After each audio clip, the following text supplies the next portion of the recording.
Je suis passé ici, je crois, il y a 2 ans. Et je suis revenu avec mon épouse qui est quelque part. Je ne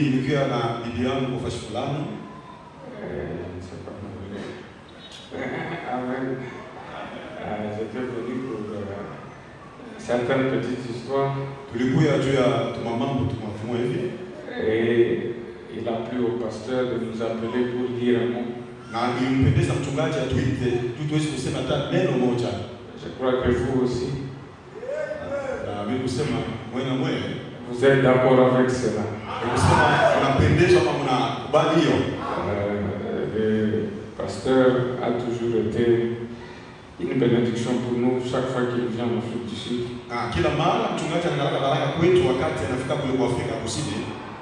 Et je l'apprécie beaucoup pour son leadership.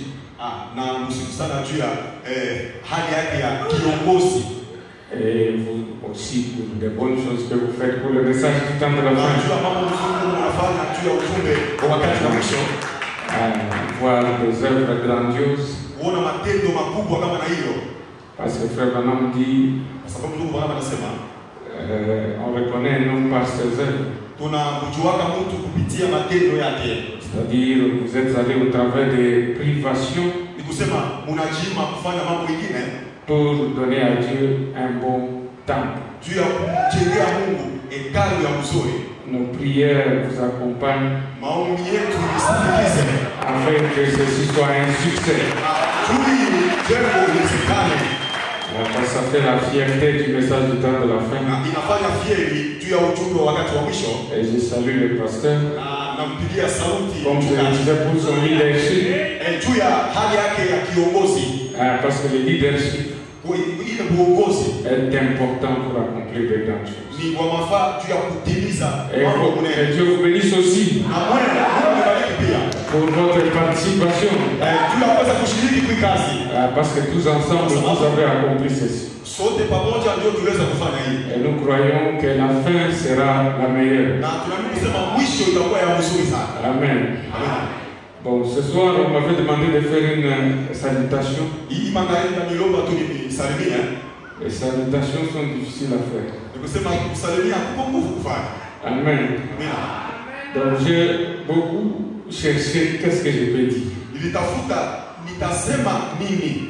Et l'esprit m'a amené toujours vers cet endroit-là que je ne voulais pas. Alors vous supportez-moi ce soir. Je vais essayer de dire seulement de petites choses. Je crois que vous avez un pasteur. Si ça ne vous satisfait pas, le pasteur viendra vous satisfaire. De toute façon, ce n'est pas mon travail.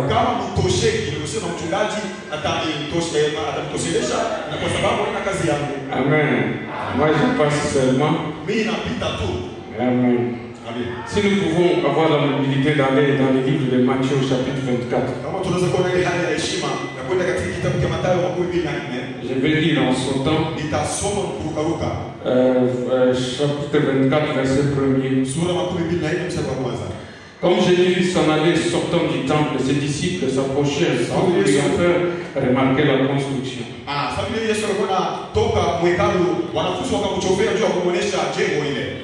Il a dit, voyez-vous, tout cela, je vous l'ai dit en vérité, il ne restera pas pierre sur pierre qui ne soit renversé.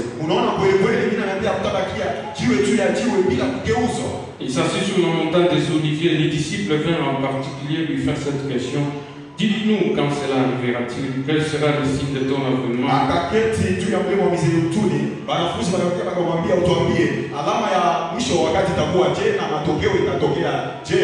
Et de la fin du monde.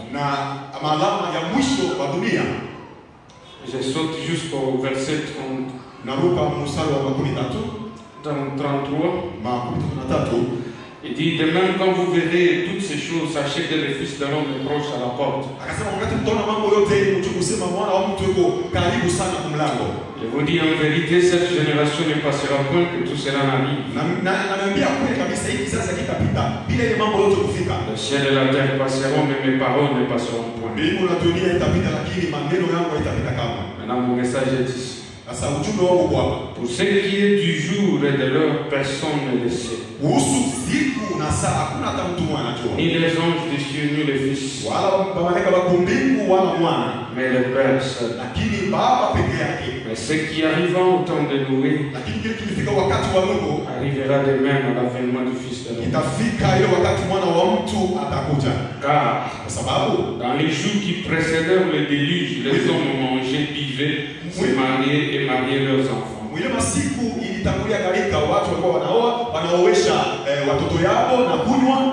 Jusqu'au jour où Noé entra dans l'arche. Ils ne se doutèrent de rien jusqu'à ce que le déluge vint et les emporta tous. Il sera de même à l'avènement du Fils de l'homme. Alors deux hommes qui seront dans un champ, l'un sera pris et l'autre laissé. Deux femmes qui moudront la mer, l'une sera prise et l'autre laissée. Veillez donc, puisque vous ne savez quel jour le Seigneur viendra. Sachez-le bien. Si le maître de la maison savait à quelle heure de la nuit le voleur doit venir, il veillerait et ne se laisserait point percer sa maison. Que Dieu bénisse la lecture de sa parole. Nous prions.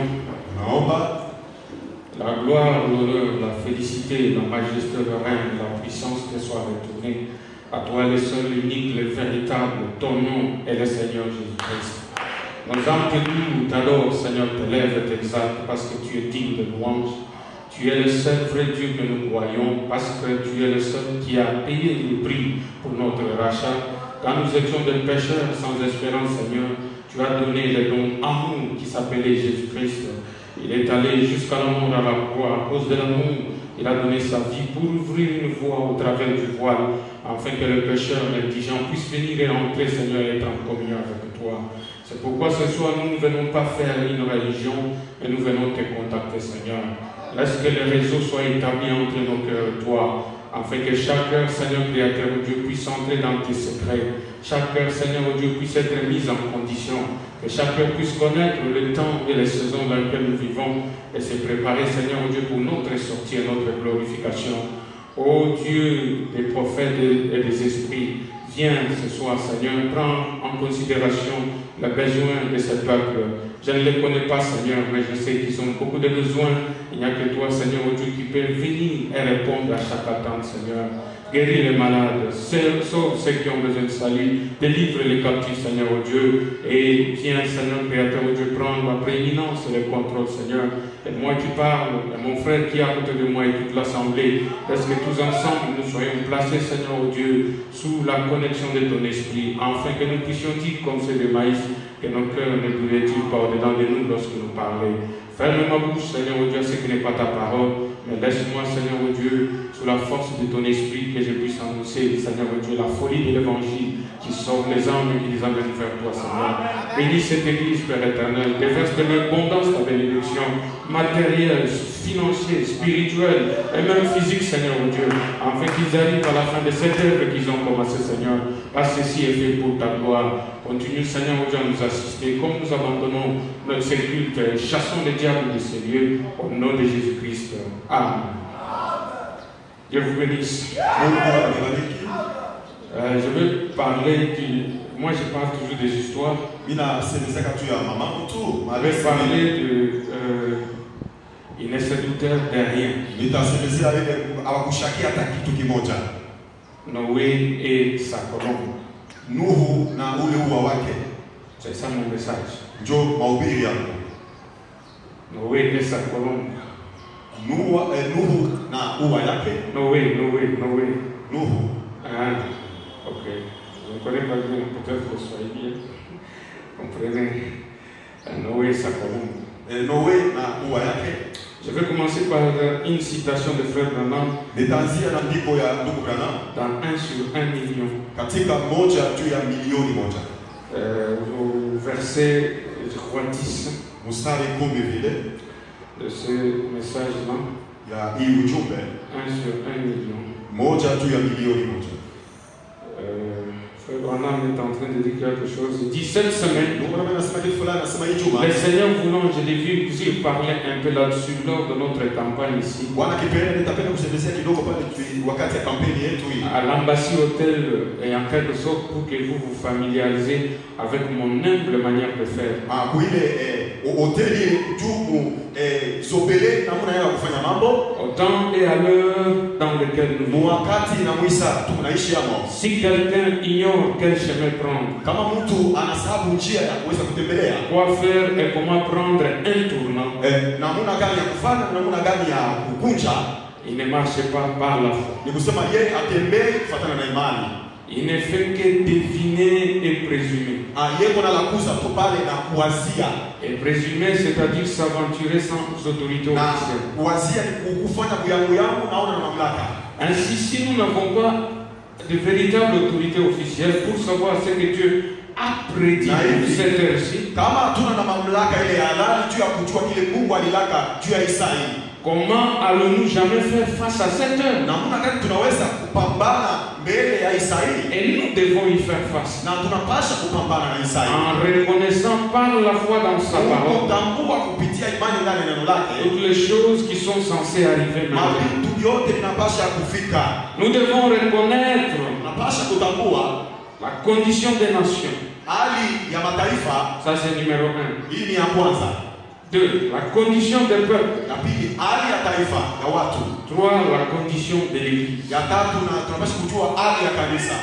Amen. 3 choses qu'il nous demande de faire. Reconnaître la condition des nations, la condition des peuples et la condition de l'Église pour marcher par la foi dans cette heure ici. Ensuite, savoir comment sortir pour y faire face. Si vous ne savez pas comment vous y prendre, vous êtes simplement comme nous avions l'habitude d'appeler, pour ainsi dire, un aventurier.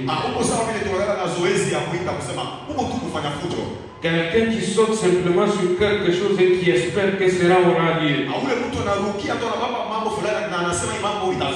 Qui espère ceci, qui espère cela. Et il s'interroge. En sera-t-il ainsi? Mais Dieu ne veut pas que nous fassions cela. Il veut que nous sachions ce qu'il a dit concernant ce jour. Et qu'ensuite nous l'affrontions par la foi. Parce qu'il a dit qu'il en sera ainsi. Et nous saurons que vous êtes donc dans la vérité. Parce que vous n'aurez pas reçu la parole d'un homme à ce sujet. Mais vous aurez reçu sa parole concernant ce que nous devons faire. Amen. Frère Branham dit les chrétiens pour marcher pas comme des aventuriers. Ils doivent connaître les conditions des nations, les conditions des peuples et les conditions de l'Église. Pour savoir dans quelle heure nous sommes, comment affronter cette heure. Parce que Dieu a donné des promesses qui concernent les nations, la nation Amérique, la nation Israël et d'autres nations. Il a donné des promesses qui concernent l'Église. Et il a donné des promesses qui concernent les individus. Ça dit, moi en tant qu'individu, je me regarde par rapport au miroir de la parole. Je prends l'Église, je la regarde par rapport à la parole. Je prends les nations, je regarde dans la parole et je comprends là où je suis, quelle distance j'ai parcouru et où est-ce que je suis en train d'aller.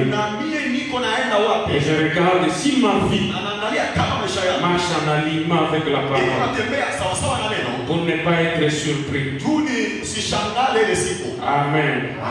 Ainsi je parle de Noé. Na hivi tunasema juu ya Noe.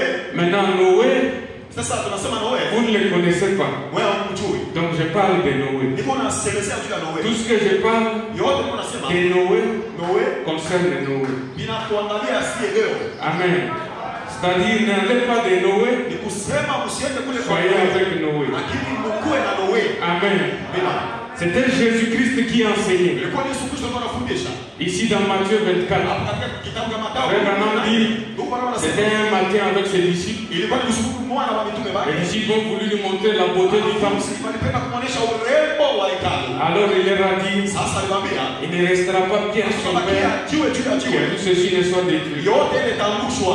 Et les disciples, Wanafunzi ils ont dit, ah, alisema mais ça c'est un problème. hii ni mambo. Dites-nous, Utuambie quand ces choses arriveront-elles, wakati gani mambo itafika? quel sera le signe de ton avènement Alama ya kuja kwako itakuwa je? et de la fin du monde? Na alama ya mwisho wa dunia. Et frère Branham dit Matthieu 24, Kwa nasoma Mathayo 24. c'était la révélation de cette chose. Ilikuwa ni ufunuo wa mihuri sasa. Donc Jésus commence à révéler les choses dans une conversation. Anaanza kufunua mihuri katika kusumbulia. Dans un jour seulement, Usiku mmoja tous les 7 jours, mihuri yote sasa. après il commence à révéler les choses Anaanza kufunua dans la conversation. mihuri katika kusumbulia. Il arrive au 6e jour, Anafika kumuri. et il dit il y aura tribulation, Anasema kutakuwa c'est mateso. tout ce que vous lisez. Ya vyote. Mais quand il entre au 7e Lakini jour, wakati anafika kumuri wa saba. il n'est pas direct. Ni kusema pale asemi waziwazi. Il dit quant au jour et à l'heure, Wakati kuhusu saa personne ne le sait. hakuna yule mtu anajua, Même pas le fils, hata mwana, les pères seuls. baba peke Mais yake. je vais vous donner Nitamipa une indication. onyesho moja hivi. Comme il était au temps de Sasa Noé, ilikuwa wakati wa Noe, il en sera de même itakuwa vile vile au jour de l'avènement du Fils de l'homme. ile siku mwana wa mtu atakuja. Donc il n'a pas seulement scellé, Ni kusema kupiga tu dans le silence, mwile kimya, il nous a prêté quelque part. alituonesha nafasi moja. Et nous les chrétiens, Sisi wa Kristo, quand Jésus le grand enseignant wakati Yesu mwalimu vous mkubwa prête quelque part, anakuonesha vous devez aller là-bas unapaswa kwenda kule pour lire ndio kusoma qu'est-ce qui se passe kitu là-bas. gani kinapigana kule. Amen. Amina. Alors le jour de Noé, Sasa siku ya Noe c'est Genèse 6, ni kitabu cha Mwanzo sura 6. Genèse 7, Mstari wa Genèse 8, ni sura 7, sura 8 pia. 6, 7, 8. 6, 7. Ça, ce sont les jours de Noé. Na ile ni masiku ya Je Noe. vais lire vite, vite. Nitasoma kwa haraka sana. En sautant aussi. Kukuruka pia. La Bible dit, Biblia inasema Genèse 6, kitabu cha Mwanzo sura 6. quand les hommes ils commençaient à se multiplier sur la face de la Wakati terre, watu walianza kuongezeka kwa dunia et que les jeunes filles, leurs fils nés, na mwanamke wale le walizalika, Fils de Dieu vit que les filles des hommes étaient wale belles. wa Mungu waliona kusema mabinti ya watu Ils ont pris walikuwa pour femmes marembo wakabaoa. parmi toutes celles qu'il choisit. Katikati ya wale wote walichakula. Alors l'Éternel dit, mon esprit ne restera pas toujours dans l'homme. Akasema roho yako haitaendelea kubakia ndani ya Car mtu. l'homme n'est Kwa sababu que chair.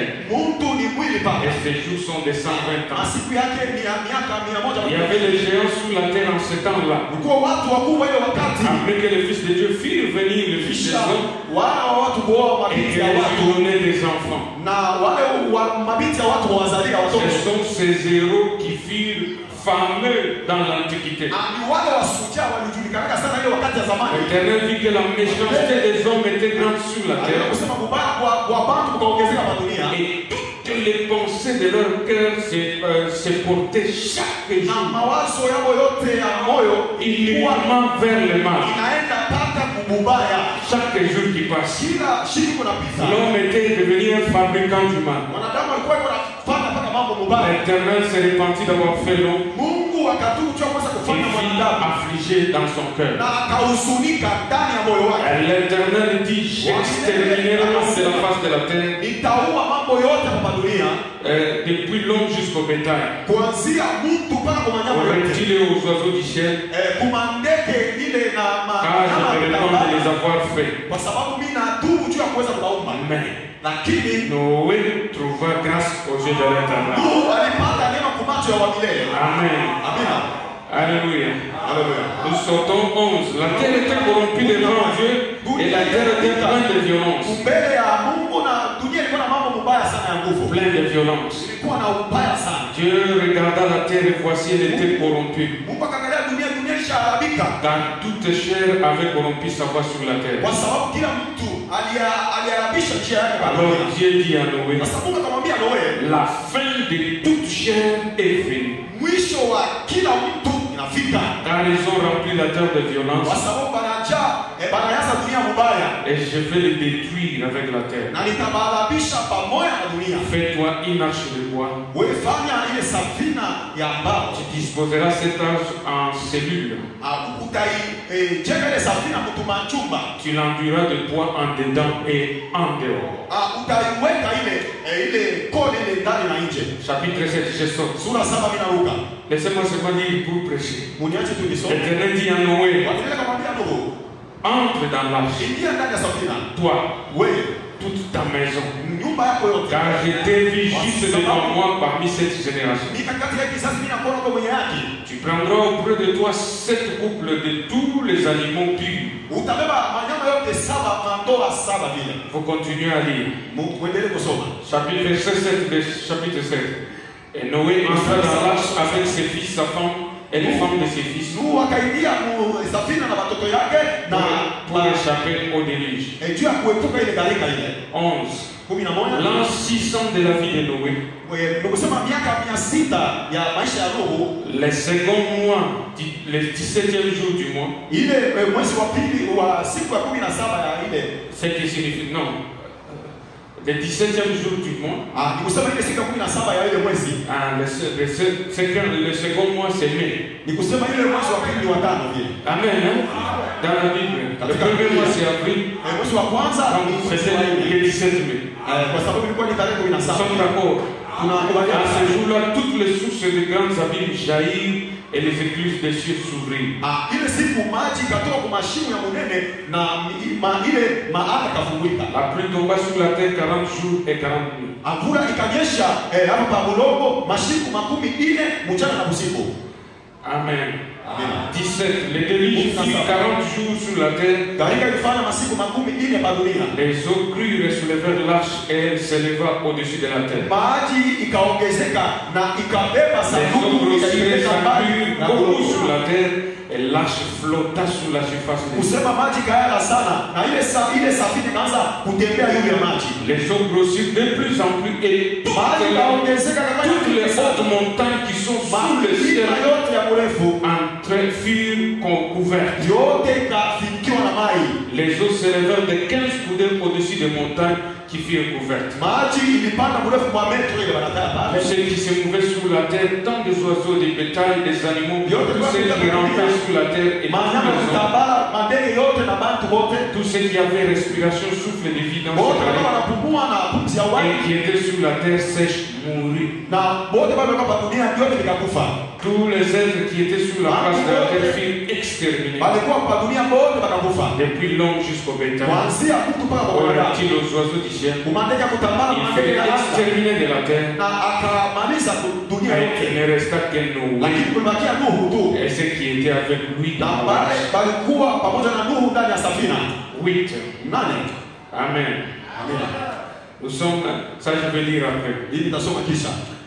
Amen. Donc nous voyons Jésus, il répondant aux questions. Quel sera le jour ton avènement? C'est-à-dire sa seconde venue et la fin du monde. Jésus dit, allez chez Noé. Parce que je ne peux pas vous dire, c'est un secret. Mais je peux vous donner des indices. Allez chez Noé. Quand vous avancez, il vous dira, allez chez Abraham. Mais aujourd'hui, je prends d'abord Noé. Parce que souvent nous prenons Abraham, mais aujourd'hui je prends Noé. Il dit, allez chez Noé. Et quand vous irez chez Noé, vous verrez ce qui est arrivé. Frère Branham me dit, ça va se répéter. Amen. Ainsi, en lisant Frère Branham dans le message lâche, il dit Dieu est venu à Noé. Dieu est descendu. vers son prophète parce que la parole vient au prophète. C'était le temps des jugements. Parce que la civilisation, l'homme que Dieu avait créé, il avait pollué la terre. Tout ce que j'ai dit, ce sont des citations. Il dit si vous rentrez, après que notre maman ait le fils séduite, parce qu'elle a été un mauvais prédicateur, qui lui a donné une mauvaise sémence. Elle a produit un enfant Caïn, un homme qui semblait être croyant, mais un rebelle. Même Dieu lui-même lui a prêché, il n'a pas pu se convertir. Donc il y a des choses, des personnes, même les dieux. Caïn a eu la grâce. Aucun prédicateur ne l'a prêché. Dieu lui-même. Il est descendu lui dire Caïn, mais qu'est-ce qu'il ne va pas faire? Pourquoi ta face est devenue comme ça? Amen. Fais comme ton frère. Et moi je vais t'accepter. Parce que Dieu n'accepte aucune adhération en dehors de sa parole. Dieu est dans sa parole. Dieu n'est pas dans nos bonnes intentions. Il n'est pas dans nos idées. Si nous faisons selon la parole, Dieu ne fait acception des personnes. Mais comme Caïn n'était pas prédestiné, Frère Branham me dit, si tu ne viens pas de là, tu ne retourneras pas là-bas. Amen. Même si on te prêche, Judas était dans l'église de Jésus. Jésus lui-même priant son Père. Il dit, Père, tout ce que tu m'as donné, les voici. Sauf les fils de la perdition. C'est-à-dire même Jésus ne pouvait pas. Amen. Et c'est pourquoi nous ne prêchons pas la semence du serpent, parce que nous ne pouvons pas les aider. Nous prêchons à l'épouse de Jésus-Christ. Et je crois que tout le monde est épouse ici. Parce que je ne crois pas au hasard. Je crois que quand vous entrez ici, vous écoutez ce message, vous n'avez pas le droit d'être perdu. Amen. Vous devez être sauvés. Parce que Dieu vous a amené dans les saluts. Et les saluts est seulement dans ce message. Bon, je suis un peu extrémiste, mais c'est comme ça que je crois. Alléluia. Seulement dans ce message. En dehors de ce message, il n'y a pas de salut. Amen. Ainsi, Jésus disant, et je disais ceci, et de la généalogie de Caïn, la Bible, le frère Branham nous dit, il y a eu des inventeurs, des hommes intelligents. Ils sont entrés parce qu'ils ont changé la civilisation. En Éden, c'était la civilisation de la foi. Et vous croyez, frère Branham le dit, mais ils ont quitté Éden et la civilisation agricole parce que Caïn était agriculteur et Abel était berger. Il est allé par ses enfants dans la révolution industrielle. Frère Branham me dit des grandes constructions, des constructions métalliques. C'est écrit dans mes œuvres. Ce que je vous dis. Parce que si je veux lire les citations, nous sortirons demain. Mais si vous avez besoin, je vais vous donner. Ils ont dit des constructions métalliques, des instruments de musique. C'est pourquoi le fils de Caïn chante bien la musique. Parce que c'était même sans adoration. Ils ont des voix angéliques. Alléluia. Et c'était des gens intelligents. Ils ont commencé à tourner la terre. Et ils ont parti de l'agriculture aux métaux, à la construction. Et ils ont dérangé l'écosystème. Et quand nous arrivons à la mèche, un des hommes de généalogie de Caïn, ils commencèrent la polygamie dans leur lignée. Vous savez là où ça vient, n'est-ce pas? Et ensuite ils inventèrent l'épée pour tuer. des armes à destruction massive. Jusqu'à ce que la terre était remplie de violence. Chacun avait son épée. On tuait à gauche, on tuait à droite. Pour les ressources, pour s'approprier des choses, l'homme allait à la conquête. Tellement qu'ils ont fait du mal, Dieu a dit, ah, je suis fatigué. L'homme que j'ai créé, il a rempli la terre de violence. Amen. Rempli la terre de violence. Alors je vais le détruire. Et Dieu, dans sa grâce, il ne détruit jamais les justes avec les incroyants. Et il a regardé, il a vu dans cette génération un homme appelé Noé. Et Noé trouva grâce. Dites Amen. Noé trouva grâce. Dieu, je suis en train de parler de 7 jours ici. Je vous demande de quoi être chez Noé. Noé trouva grâce. Parce que la guerre était remplie de violence. La guerre en Irak, la guerre en Syrie, la guerre à l'Est, la guerre partout. La terre remplie de violence. Parce qu'il cherche du coltan, il cherche du cobalt. Amen. L'homme est devenu violent. Et Dieu est fatigué. Mais il a envoyé un prophète. Parce qu'il doit refaire le monde. Il a dit, je vais détruire l'homme. Cette civilisation ne peut pas continuer. Amen. Mais avant que cela ne détruise, je vois un homme. Il a trouvé grâce. Et il est venu vers Noé. Et il lui a dit, bâtis l'arche.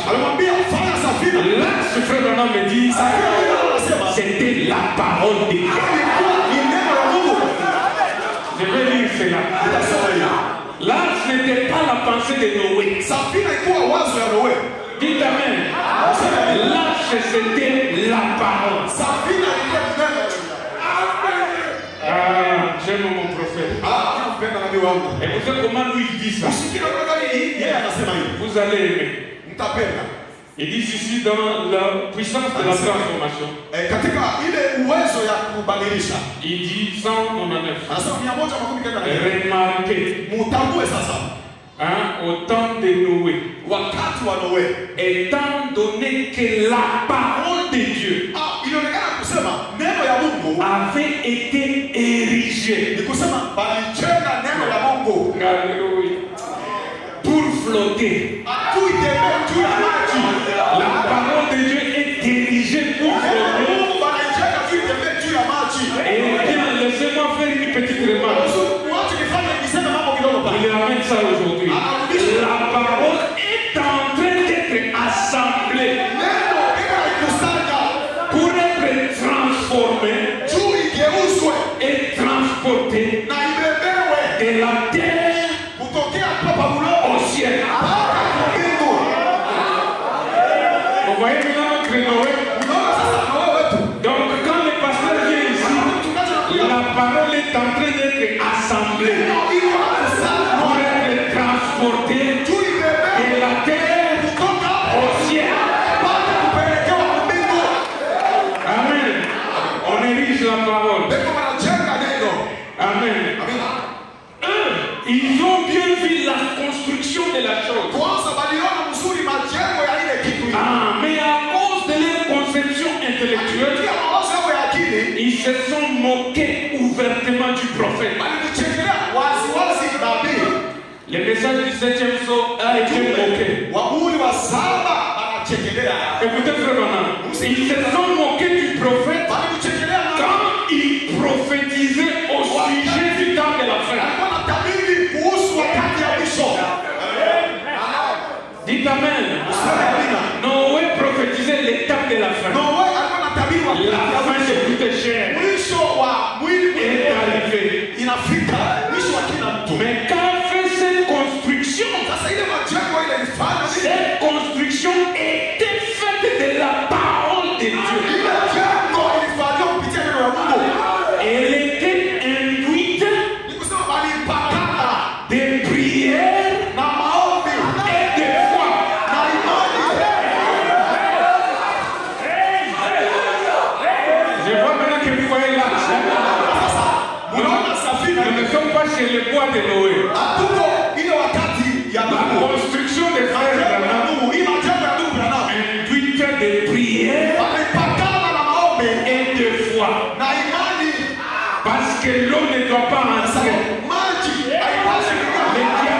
pas pénétrer.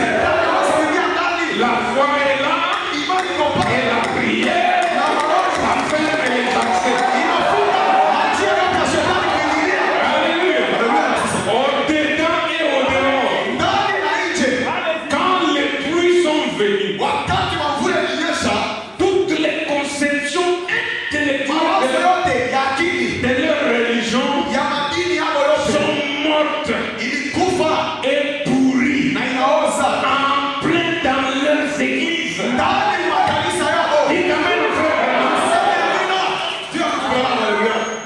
C'est-à-dire les méthodistes, les baptistes, les pentecôtistes, Frère Branham me dit, ils ont vu la construction de cet arche-là.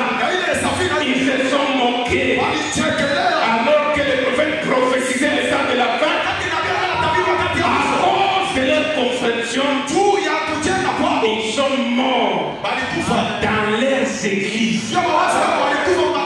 Parce que la mort, c'est la mort d'abord spirituelle. Hein?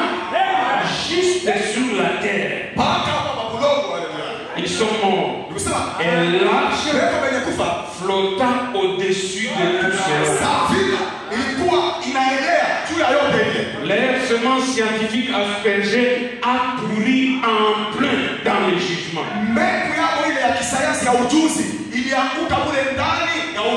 Vous voyez combien il était religieux? Je saute cela.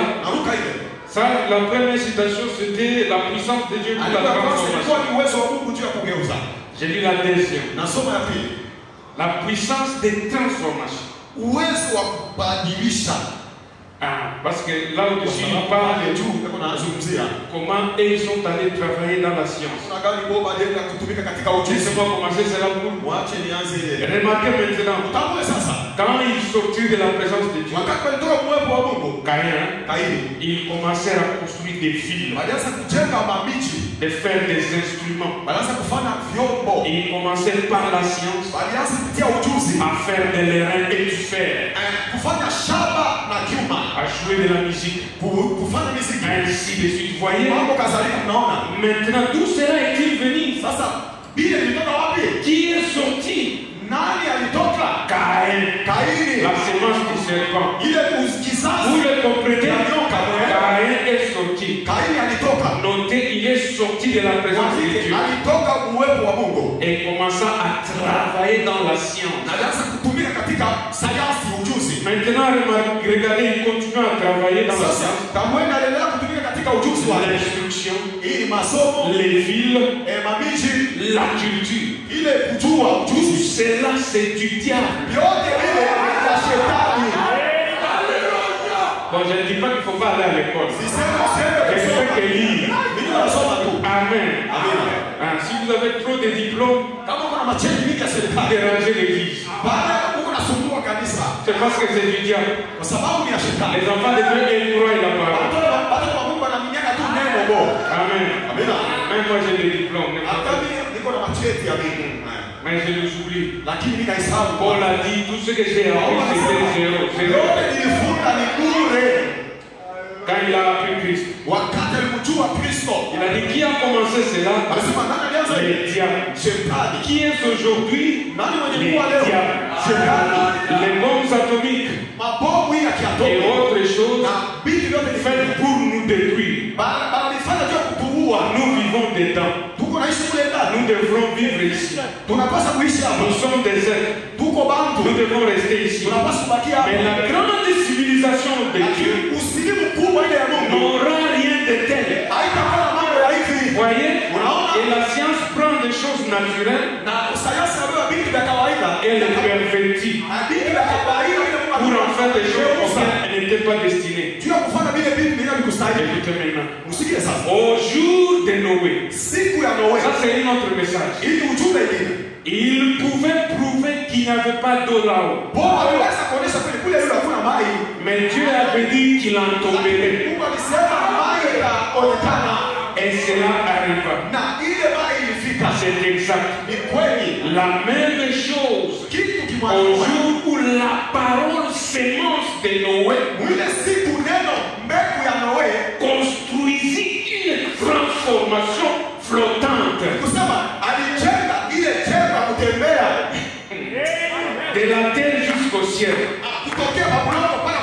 Cela semblait fou aux gens Ile ilionekana mazii mbele ya watu. d'avoir un petit culte comme Noé avait. Kuwa na ibada saile ya Noe ile alikuwa nayo. Il leur disait ainsi dit le Seigneur. Akamwambia hivi asema Bwana. Dieu a parlé, Mungu anasema il pleuvra. mvua itanyesha.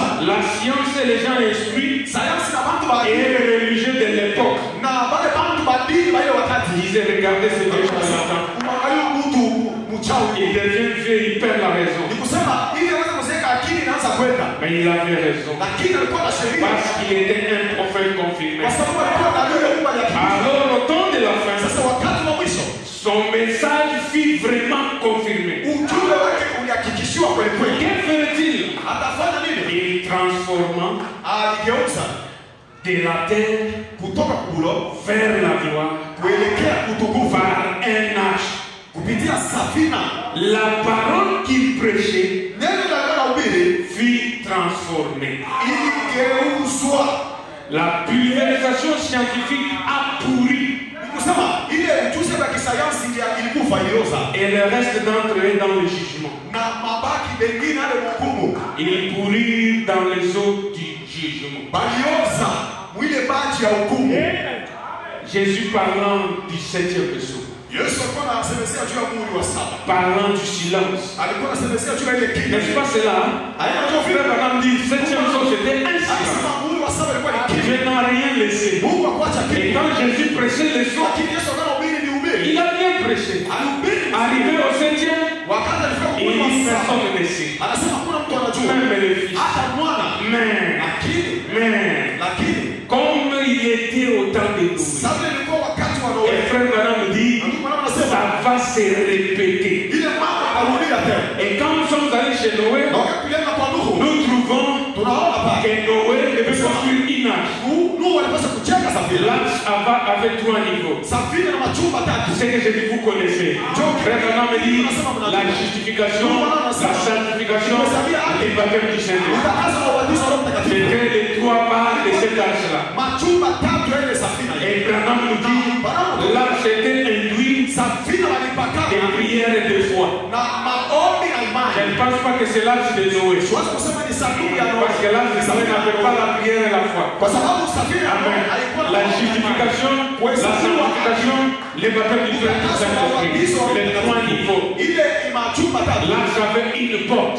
Pale ile safina ilikuwa na Une seule porte. mlango mmoja. Parce que Jésus est la porte. Yesu ni mlango. Et il n'y a pas de personne. Hakuna watu wawili. Il n'y a pas un autre nom. Hakuna jina lingine. Est-ce que vous croyez ça? Le seul nom adorable, Jina moja kwa wote. c'est Jésus-Christ. Je suis la porte de la bergerie. Il dit, Mlango wa zizi. dans l'arche devait avoir une porte Safina ilipaswa kuwa na mlango et une fenêtre. na dirisha moja. Frère Branham me dit, Mungu anasema on ne pouvait pas mettre la fenêtre à côté. ameniweza kuweka dirisha On moja. l'a mis sur le toit Aliweka dirisha juu ya malanga. afin que la lumière Juu nuru du soleil ya jua puisse pénétrer à l'intérieur. ile ndani Dites Amen, Église. ya kanisa. Et afin que Na juu tout celui qui regarde, ule wote ataangalia. il ne doit pas regarder au pasteur, Hautaangalia à mchungaji. l'administrateur, au diacre, tu regardes d'en haut. Quand tu as des besoins, regarde d'en haut. Parce que le secours viendra d'en haut.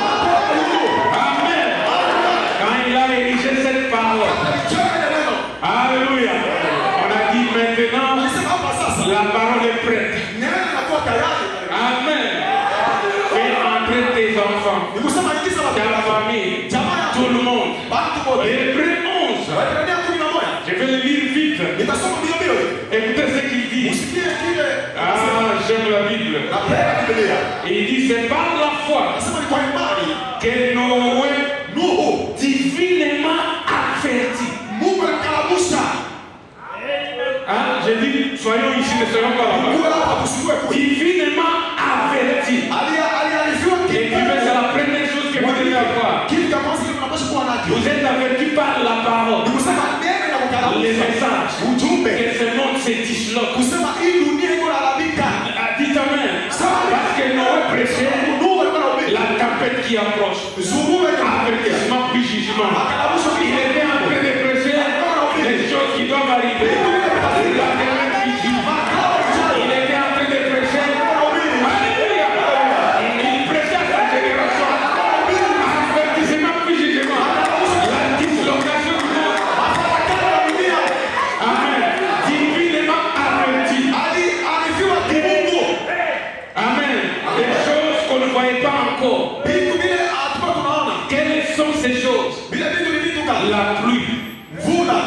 dans ce temps-là, il n'y avait pas dans le dictionnaire le mot pluie.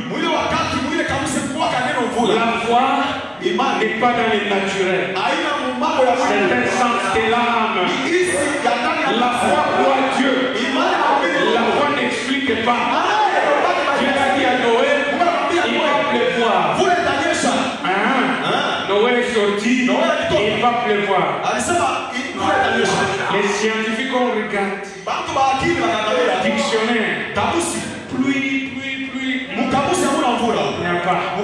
Ils prennent le télescope. Nous ne voyons rien. Mais Noé avait déjà vu qui diminuait viendrait. Il diminuait viendrait. Parce qu'à son message, était attaché le tonnerre, les éclairs et la pluie. Alléluia. Comme l'éclair part de l'Orient.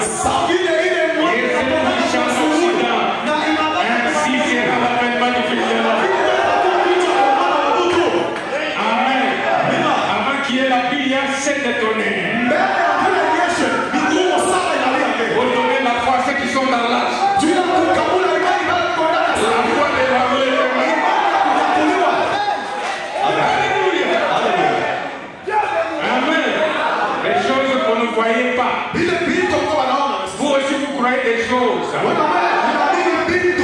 Amen. Des choses. Tous les âges sont venus. Ils sont morts. Ils sont morts.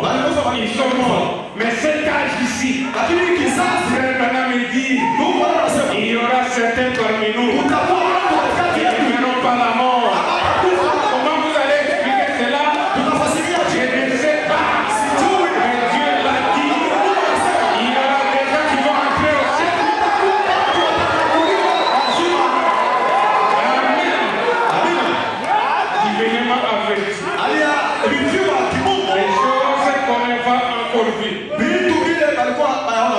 Il est saisi de crainte.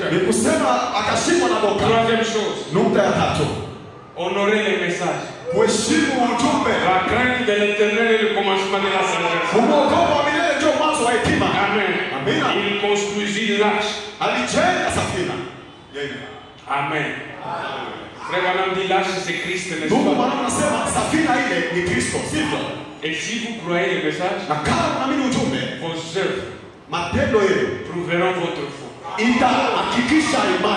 ne prêchait pas seulement.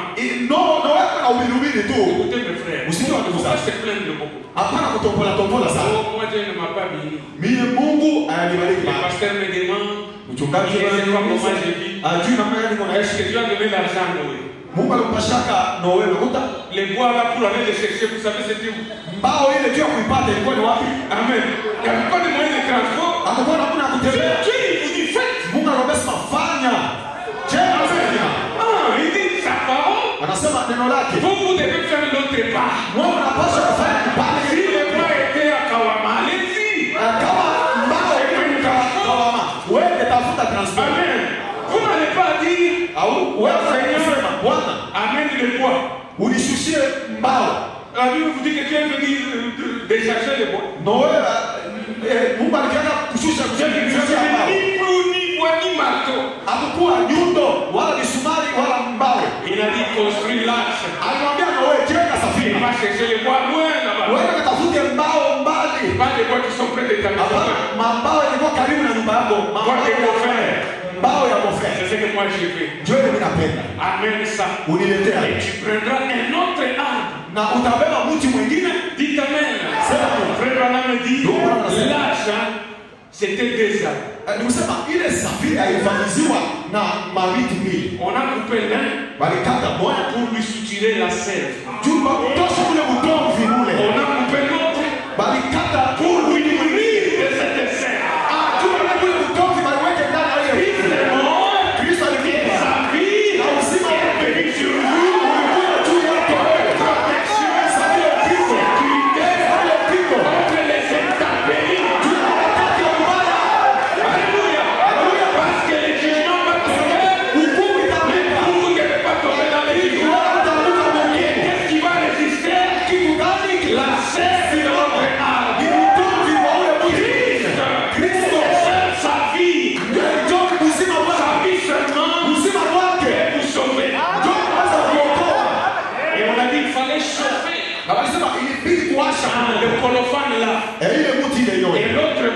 Na yule mtu mwingine était un poids léger. ilikuwa ni mtu ateketeke Il sana. croit la parole. Ni kusema ule mtu unaamini tu neno. Lui, il ne fait qu'absorber. Yeye anameza tu. Ah, le prophète dit, amen. Nabii anasema yeye anasema. Amen. Amina. Amen. Amina. Alléluia. Haleluya. Pour votre protection. Juu ya ukingo wako. Il t'amène. Sema amina. Alléluia. Haleluya. Vous êtes très bien ici, je vois. Hapa mko mzuri naona. Ça veut dire que vous devez aller jusque-là. Na mwe anaweza kuhira hata kesho.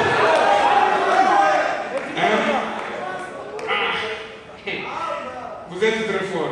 Kusema mko nguvu sana. Peut-être la dynamo, ça chauffe dedans. Ni kusema tunaona kusema moto ndani ya dinamo na waka sana. Que Dieu vous bénisse. Pour votre amour pour le message. Il construit l'arche pour sauver sa famille. Alijenga safina juu ya kuokoa jamaa yake. Par elle qu'il condamna le monde. Kupitia hiyo alihukumu dunia. Vous comptez les choses, hein? Kuna Nous baluza sommes à mama. la 6e. Tuko kitu cha sita. Et il devint héritier de la justice Na yeye akakuwa mrithi wa haki par la foi. kupitia imani. Votre vie. Maisha yako. Je vais vous lire. Nitanisoma. Frère Madame me dit. Ndugu wangu anasema. Cet instant, il était placé là-bas. Wakati ile safina baliweka hapa. La porte ouverte. Mlango wazi. L'arche prêchait aux perdus. Safina ilikuwa iko na ubiri baada ya kupotea. C'était un témoignage. Ilikuwa ni ushuhuda. Vous comme Noé et moi, Mwe sawa vile Noe na Biblia. notre foi dans cet message, Imani yetu ndani ya ujumbe. n'est pas seulement des citations, Haina tu ya kutala ndiko ya nabii. vocabulaire. Kujua misemo ya mzuri. C'est écouter, Ni kusikia. prendre les marteaux, Kubeba nyundo. commencer à frapper les planches. Unaanza unapiga mbao. Amen. Unapiga mbao. Soyez sûrs que ça ne soigne pas. Ukwenda wakati kusema mbao ile haiwishi Parce maji. que le jugement vient. Kwa sababu hukumu inakuja. Et savez-vous que frère Branham, Na unataka kusema ndugu Branham. c'est l'ange du jugement. Ni malaika wa hukumu. Et il dit, Anasema. le jugement toujours suit la grâce. Hukumu inafuataka paka neema. La grâce est présentée en premier. Neema anakuonesha mbele. Le jugement suit. Hukumu inafuata na kukongo. Dans une réunion, Ilikuwa quelqu'un a dit, mtu mmoja alisema, frère Branham ndugu Branham n'a pas prêché les fléaux. akubiri mambo ya mapigo Parce qu'il y a 7 fléaux. kwa sababu huko mapigo 7. J'ai dit, frère Branham a tout prêché. Alisema ndugu Branham alihubiri vyote. Il a dit, oh, il n'a pas prêché les trompettes. Alisema akubiri ile mabaragumu. J'ai dit, il a dit, Nilimwambia alisema je les ai prêchés dans le 6e psaume. nilihubiri mabaragumu. Allez dans le 6e psaume. Ule muli wa sita moja utakuta mabaragumu kwa ule ndani. Les jours qu'il venait en l'église, Ile siku alikuwa kanisa avec sa Bible, na Biblia yake. que la femme lui a donnée. Ile Biblia yake alimpa Une bonne femme mwanamke mzuri, mwanamke mwema. qui a acheté une Bible pour son mari. Alimuzia bwana yake Biblia. Il dit, j'offre mon mari la Bible. Nasema namtolea bwana yangu Biblia. Comme ça, sa Bible est vieille. Hii Biblia yake ishazeka. Et Branham dit, Na Branham akasema je vais aller prêcher de la nouvelle Bible de Meda. nitaenda kuhubiri na ile Biblia ya sasa ya Mega. Il arrive, Anafika il devait prêcher alipasha kuhubiri les douleurs de l'enfantement. machungu ya kuzala. Mais c'est le fléau. Où est le fléau? Ni mapigo sasa, mapigo Amen. yatafikia wapi? L'homme transportait les fléaux. Mtu alikuwa anabeba mapigo. Mais dans la nouvelle Bible, les fléaux n'étaient pas Biblia là. ya sasa ile mapigo haikuwa hapo. Amen. Amen. Mais dans la Bible du prêtre, les fléaux étaient. Biblia ule padri mapigo ilikuwa hapo. Mais dans la Bible de Meda, il n'y avait pas de fléaux. Biblia ya Mega hakukuwa mapigo. Il a cherché. Alitafuta. Ah, il ne trouve pas. Alléluia. Mais le prêtre, comme chez lui, il y en avait. Padri sasa ile kwani kulikuwa. Il amena sa Bible. Il dit, lis dans ma Bible. Soma Biblia yako. Alléluia.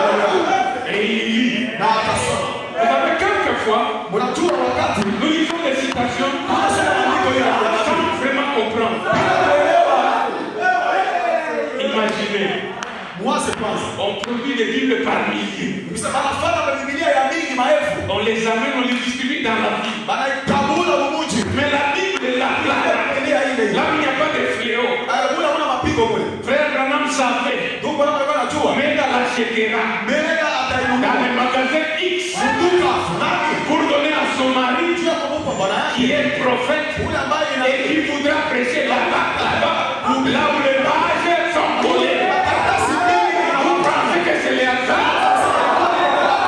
Et s'il n'y a pas de hasard là-bas, dans les crises de votre vie, ne travaille pas dans les hasards. Alléluia. C'est Dieu qui vous a appelé. Il vous a appelé pour un but. Je vous dis, vous pouvez être ce soir en difficulté, dans les problèmes, mais votre identité, il est caché en Christ. Et vous ne regardez pas par rapport à votre chair, il regarde son attribut. L'attribut qui est en vous là. Parce que cet attribut n'a jamais péché. Celui-là n'est pas faible. Ceux qui sont des dieux, nés des dieux, ne commettent point de péché. Et Dieu vous regarde. Quand il vous regarde à travers l'attribut, il a beaucoup de foi en vous que vous n'avez en vous-même. Parce qu'il sait au ciel, dans le combat de Michael, vous avez vaincu les diables. Et ici, il faut dire au diable, regarde-moi tes vaincre. Sois là pour me voir. Je ne jouerai pas. Parce que j'ai vaincu au ciel. Et quand Dieu m'envoie ici, je vais encore vaincre.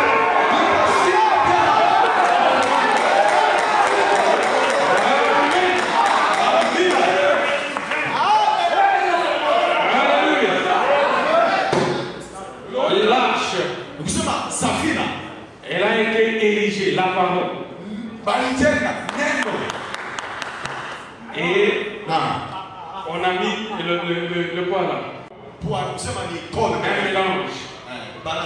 Pour empêcher que les jugements n'entrent dedans. Les diables seraient dehors. Et vous êtes à l'intérieur. Amen. La protection de Dieu. Et quand l'arche fut terminée, parce que la Bible nous dit qu'il y avait 3 périodes. La période avant les déluges. À ce moment-là, il n'y avait pas de message. Parce que les gens mangeaient, se mariaient, des copines, copains. La période où Noé entra dans l'arche. Amen. Quand Noé entra dans l'arche, c'est-à-dire le message avait été déjà prêché. L'arche construite. Parce qu'il ne pouvait pas entrer si l'arche n'était pas prête. Amen. Il entra dans l'arche. Et Dieu donna 7 jours. Noé n'a pas touché à la porte. C'était Dieu qui ferme cette porte. Frère Madame me dit, je vais vous lire dans les âmes en prison. La porte est presque fermée. Le dernier élu a été appelé. 6 sauts se sont manifestés. Donc, le 6e saut plutôt s'est manifesté. Le 7e ramène Christ. Et il a toujours été, c'est le 3e époux. Le 3e époux de Noé. Frère Maman me dit, c'était quand l'arche était terminée. Placé là-bas, sur la terre. Les voisins passaient. Ils voient l'arche. Je parle de vous. Parce que l'arche c'est Christ. Christ en vous, l'espérance de la gloire. Christ en vous, vous devenez les centres de la révélation. kitu cha ufunuo kenye cha kati. Ce sont des citations. Ni maandiko hii. Christ est le mystère de Dieu révélé. Kristo ni siri ya Mungu. Il dit Christ en Unajua. Anasema Kristo ndani yako. devenir le centre de la révélation. Bala watu wanakuwa ile. Donc il faut comprendre ce que Dieu fait. Quand il est en vous, wakati ndani yako, vous êtes les centres de la révélation. Wewe unakuwa ni kusema kile cha msingi ya ufunuo. C'est vrai. Ni kweli. Nous avons prêché Jésus. Yesu. Nous avons prêché Branham. Moi je suis Branhamiste. Mimi niko mtu wa Branham. Mais j'arrive à un temps. Lakini nafikia wakati. Les chrétiens doivent se prêcher eux-mêmes. Bakristo wao pia wanapaswa kujihubiri. C'est juste. Oui. Moi je ne crois pas dans les saluts. Mimi siamini muokovu. Que parce que je crois Branham. Kwa sababu na mwamini même si je fais tout, hata kama mimi nafanya yote naenda mbinguni. Tu crois Branham? Unamwamini Branham? Tu seras comme Élisée. Utakuwa sawa vile Elisha. Qui suivait Élie. Ule anamfuata Elie. Il n'a pas suivi Élie pour prendre des photos. Anafuata Elie tu mbambe picha. Non. Il n'a pas suivi akumfuata pour commencer à dire l'homme de Kentucky. Tu as mwambia mtu wa Kentucky. Il change son nom. Ni kusema anataka jina yake. Peut-être je donne un exemple. Labda si vous êtes Kalala, kama Kalala, vous devenez Kalaham. Unakuwa Kalaham. Mais ne faites pas pour ça. Élisée a dit, Elisha alisema, Dieu est vivant. Mungu est mzima.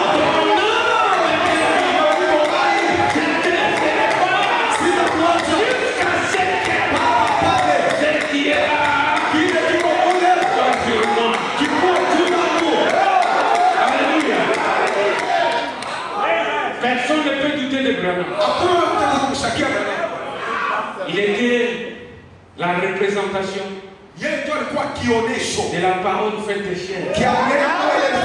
Les derniers signes pour les gentils. Pour montrer qu'après lui, le Malachie 4, le monde des gentils est condamné. Malachie 4 dit, on ne leur restera ni racine ni rameau. Après Branham, ce qui va s'en suivre, le monde sera détruit. Que vous le vouliez ou pas, ce sera ça. Amen. Branham n'était pas Dieu. Amen. Amen.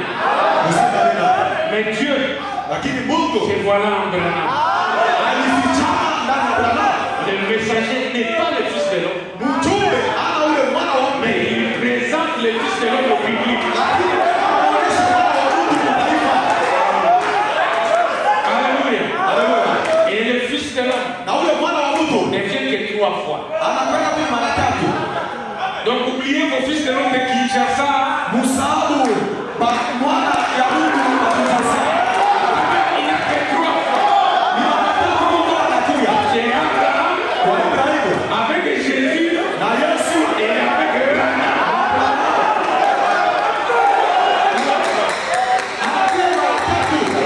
Et quand le fils de l'homme vient, il est le juge suprême. Chez Abraham, quand Abraham l'a vu, il a dit, est-ce que les juges condamneras-tu les justes avec les injustes?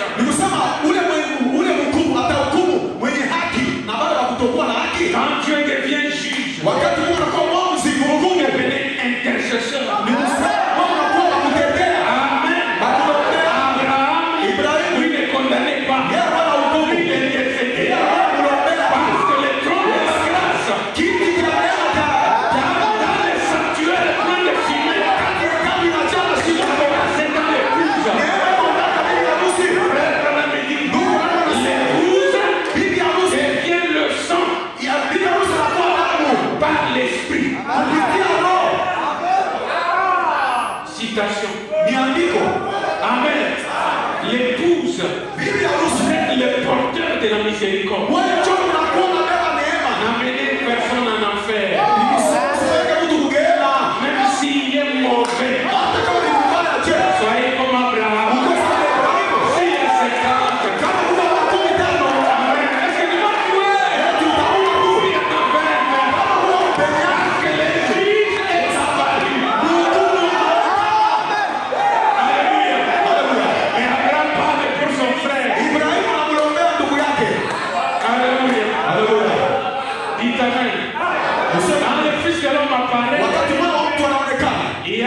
changé.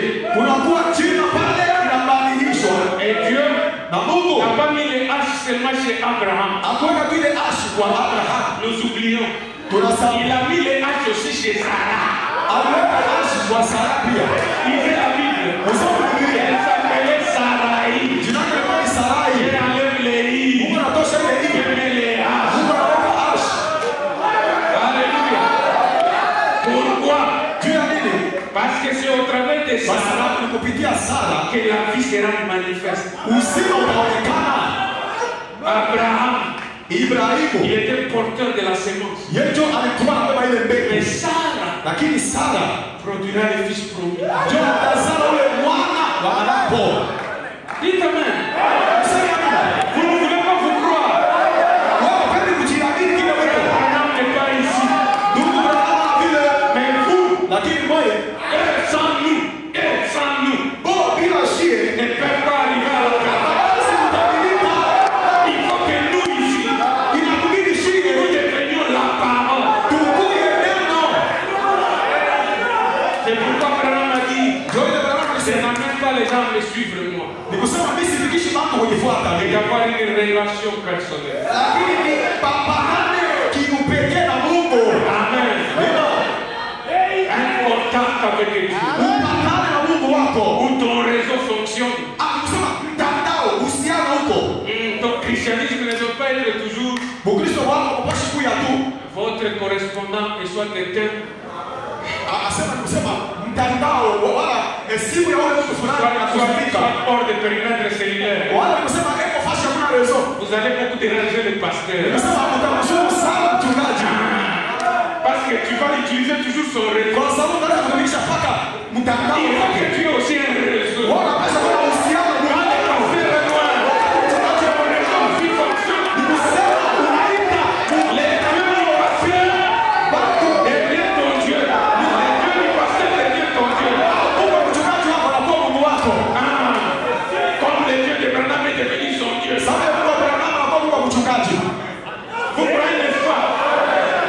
Il a pris le Dieu de Branham. Voilà l'œuvre là. Maintenant, vous avez pris en son ministère, son Dieu doit devenir votre Dieu. Amen. C'est la vérité. Quand il y a le ministère du Fils de l'homme, il y a un changement de corps. Ni kusema mwili unapasha kubadilika. Une translation. Ni kusema kugeuzwa, kubadilika. C'est vrai? Ni kweli.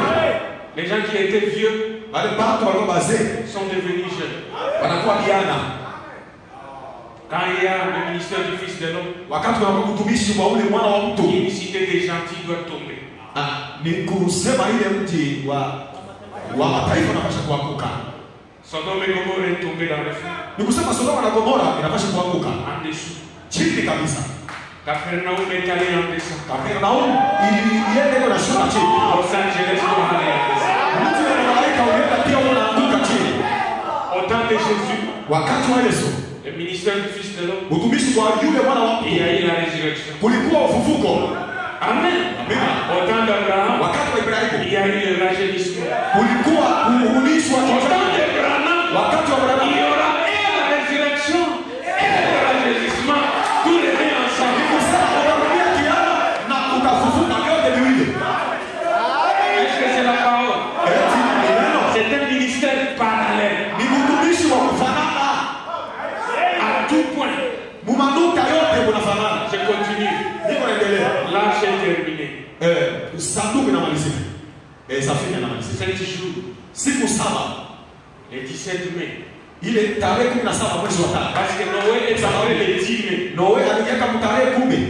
Le 17 mai. Tarehe 17 mwezi wa tano. Noé, soudain, Noe kwa ghafla tu hivi une nuée wingo apparaît. ikaonekana.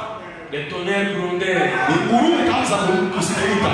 Et quand les tonnerres Na grondèrent, wakati ngurume ikaanza kulia, les éclairs. maumeme sasa. Et après la pluie commence. Na kisha mvula ikaanza. Nous rentrons à la citation. Tunarudisha kwa Frère vile. Branham dit, Ndugu wangu anasema Quand il termina l'âge, wakati alimaliza les safina, moqueurs, baada ya kuchekelea, ils sont morts dans leurs églises. balikufa makanisa yao. Suivez-moi bien, frère. Unifuate mzuri ndugu, Le jugement hukumu a déjà commencé. ilishaanja. Vous ne croyez pas? Mon frère Nana me dit, Ndugu hapa nasema Dieu Mungu m'a dit, aliniambia comme Moïse, je lui avais donné 3 signes. sawa vile nilimpaka Musa maalama Non, tatu 2 signes. maalama mbili Le troisième était le signe de la mort. na alama ya tatu ilikuwa ni alama ya rufo. Toi aussi, Wewe nawe prends la pierre, beba jiwe jette ça. uitupe Parce qu'il faut quelque chose pour déclencher quelque chose. kwa sababu inapasha kitu fulani kianzishe kitu kingine. Et quand il a jeté la pierre, Wakati alitupa jiwe, elle va en haut. jiwe ikaenda Quand juu. il touche la terre, Wakati nagusa il kubulongo, dit, le pays a été secoué. akasema nchi ilitenga sana, Et il dit, le jugement frappe la côte ouest. na alisema sasa na hukumu inapiga kule kupwani ya Il magharibi. dit, Alaska, Anasema Alaska, c'était presque enfoncé. ni kusema ilikuwa karibu yote isha, C'était provoqué par un prophète. ni kusema ni nabii alisababisha hiyo. Quand vous voyez ces photos-là d'Alaska, Unaona mapicha ya c'était Alaska, l'homme de William ilikuwa Branham, ni mtu wa le William, fils de Charles et de Ella, mwana wa Charles qui a na provoqué ces jugements. huyu alisababisha ile hukumu, na alisema Ce que vous avez vu kile mnaona viendra kitafika dans une grande échelle. mkipimo kia yulu sasa. Amen. Amina. Parce qu'il ajoute, Na sababu anaongeza nous avons eu un président catholique. tulikuwa na rais wa Katoliki, tutapata mwingine rais. Qu'est-ce qui reste? Sasa kitu gani kinabakia? Hébreux 12, 26. Waebrania 12 mstari wa Dieu 16. secouera le Mungu monde. atatengesha dunia, Dieu le détruira. Mungu Il le atabarabisha révélera. na atafanya Et il dunia ramènera na un sasa, bon monde. na ataleta dunia Là ya où il n'y a sasa. pas de péché. Mule hauna dhambi, C'est écrit. inaandikwa. Amen. Amina. Là, j'étant là-bas, je dois terminer. Safina ilikuwa pale. Je dois mourir. Napenda kumaliza kwa Je sababu suis en train de couper gauche droite. niko na kata huko kushoto na kuume. Noé dans l'âge. Ngogoe msafina. Il fallait la dynamique du Saint-Esprit. Ilibidi ile nguvu ya Roho Mtakatifu. La pluie qui tombe Ile mvua iko na nguvu. était bénédiction pour Noé. Ilikuwa ni baraka juu ya Noe. C'était jugement pour les Ilikuwa indiens. ni hukumu juu ya Le wale. même message. Ni ujumbe mwa Mungu. La pluie de l'arrière-saison Mvua ya pili est une bénédiction pour vous. ni baraka juu Une yenu transformation na de kubadilika. la terre vers la gloire. C'est là où ça vous amène. Ndio kule ujumbe wote hapa. Après tout, Toni kisha quand vous voyez le monde, wakati mnaona les dunia. homosexuels, Bale la baba corruption, la prostitution, mambo na la Biblia. les politiciens, les guerres, Sharati wa tout ce que vous voyez, wanasiasa ce sont mavita. des gouttes qui Yote tombent. mnaona ni Alléluia. matendo Le ya Mungu. jugement est en train de venir. Mais qu'est-ce que Dieu est en train de faire? Mungu anafanya nini? Plus ça s'ajoute, Zaidi ndio inaongezeka. plus ça vous élève. Zaidi ndio inapandisha. Au-dessus des méthodistes, au-dessus des pentecôtistes, au-dessus des dénominations, ça vous amène votre place. Mungu nafasi yako. Alléluia. C'est une bénédiction. Ni baraka. Quand la nuée apparaît, le jugement a commencé pour eux. Hukumu inaanza Ceux qui kwako. ont rejeté le message de grâce, Kana ujumbe wa neema. on sont dans le jugement. Beba hukumu. Mais l'épouse de Christ, Lakini bila uso wa Kristo c'est la grâce. ni neema. Neema. Grâce pour elle. Neema ndio bila uso. Grâce. Na neema Alléluia. N'est pas l'absence du péché. haina kusema dhambi haina La Allah. grâce, Neema c'est ni le péché est là, Zambi mais ni Dieu pale. nous donne la capacité Mungu anakupa de uwezo vivre au-dessus du péché. wa kutawala dhambi. Amen. C'est ça la grâce. Ndio neema. Quand le péché abonde, Wakati dhambi la inaongezeka, grâce surabonde. neema inakuwa Quand kabisa. l'ennemi vient comme un Wakati adui anakuwa kama mtoni, frère de corruption, frère de mtoto prostitution, wa uaminifu, mtoto wa usharati, frère de manque d'argent, mtoto wa ukosefu wa pesa, pression de la vie. mkazo wa Quand maisha. il vient avec tout ça, Baada ya wakati Dieu anakuja, lève les standards. Mungu Dieu lève les standards. anabadilisha Quand il a dit, sababu alisema, je ne vous laisserai point, sitaniacha, je ne vous abandonnerai point. sitaniachia. J'étais avec vous, Nitakuwa na wewe même en vous, hata kamili, jusqu'à la fin. mpaka mwisho. Le monde de Colosie ne se verra pas. Mais vous m'appliquez dans la colonne de feu, parce que j'habite en vous. Naishi ndani yenu. Amen. Là, j'étais en train de monter. Safina ilikuwa inapanda. Alléluia. Elle montait. Ilikuwa inapanda. La Bible dit, Biblia inasema Dieu a fait en sorte que Mungu alifanya kipimo toutes les collines milima yote soient couvertes. yote maji ifinike milima yote. Maintenant, mes amis, laissez-moi vous dire. Wanafikiri sana hata niambie. Vous pensez que d'autres personnes n'avaient pas de bateaux? Wewe unaweza kusema bado wanaona na Amerika. Ils avaient leurs bateaux. Bado Amerika yao.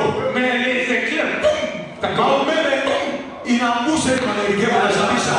c'est-à-dire tout ce que nous préparons Yote ndio tunatayarisha. ne nous sauvera pas. Haitaokoa. Il y a qui voit pour lui, c'est le message que je vous ai donné. Amen. Peut-être que quand ça commence, Sasa hivi wakati itaanza, quelqu'un disait, mtu mmoja atasema, ah, c'est rien, c'est rien. ni vya bure, hakuna kitu. Comme les gens se moquent du Sasa message. watu wanasekeleka ujumbe. Ah, oula. Mwe. Dès que vous avez commencé à parler, Angia mlianza kusema sema. Pierre dit, Petro akasema, nous ne devons pas être des ignorants.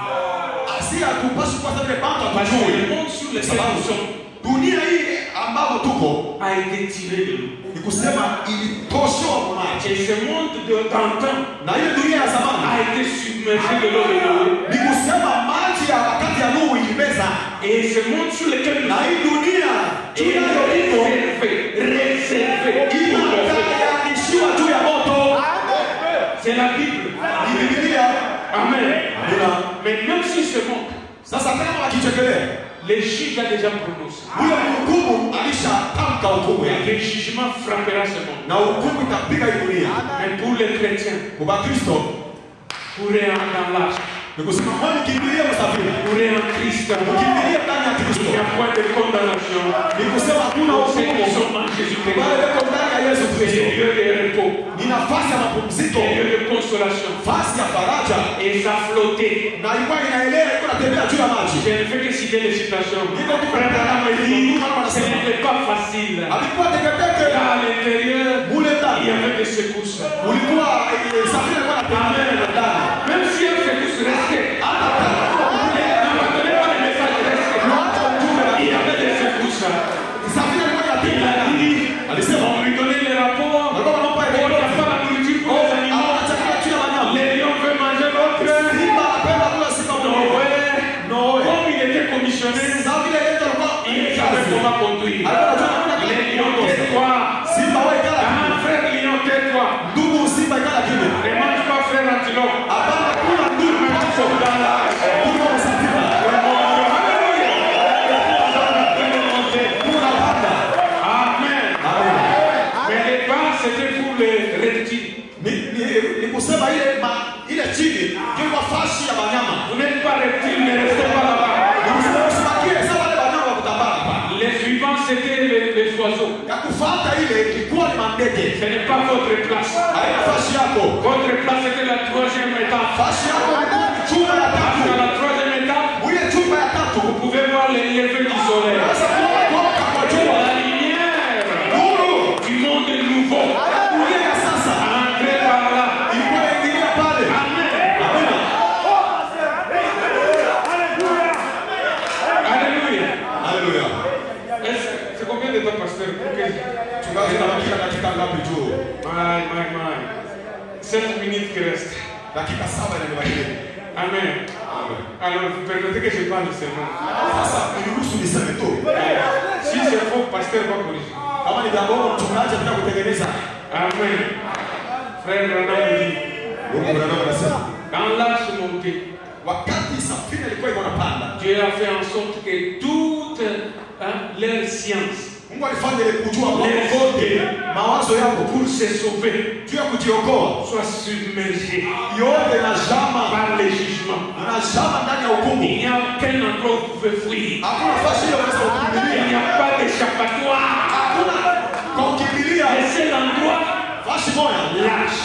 ni ndani ya sanduku, ndani ya safina. Kristo. Amen. Soyez dedans.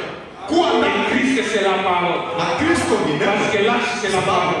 Safina ni neno. Et vous devez aller des justifications. Na mnapaswa kutoka Sanctification. haki unaenda Baptême du Saint-Esprit. utakaso unafika kwa Frère Branham a prêché comme ça jusqu'en 1905. alubiri ile mahubiri mpaka mwaka 65. Justification. Vous devez avoir ça. Sanctification. Un chrétien doit vivre sanctifié. Et il est important d'avoir le baptême du Saint-Esprit. Maintenant, quand l'âge, je ne sais même pas si je peux lire. Tout était détruit. Frère, maintenant, dit sous le 4e sceau, il y a déjà une mort spirituelle avant la mort physique. C'est pourquoi dans la citation il dit ils sont morts dans leurs églises. Parce que la vie est seulement dans l'épouse. Maintenant, après 40 jours,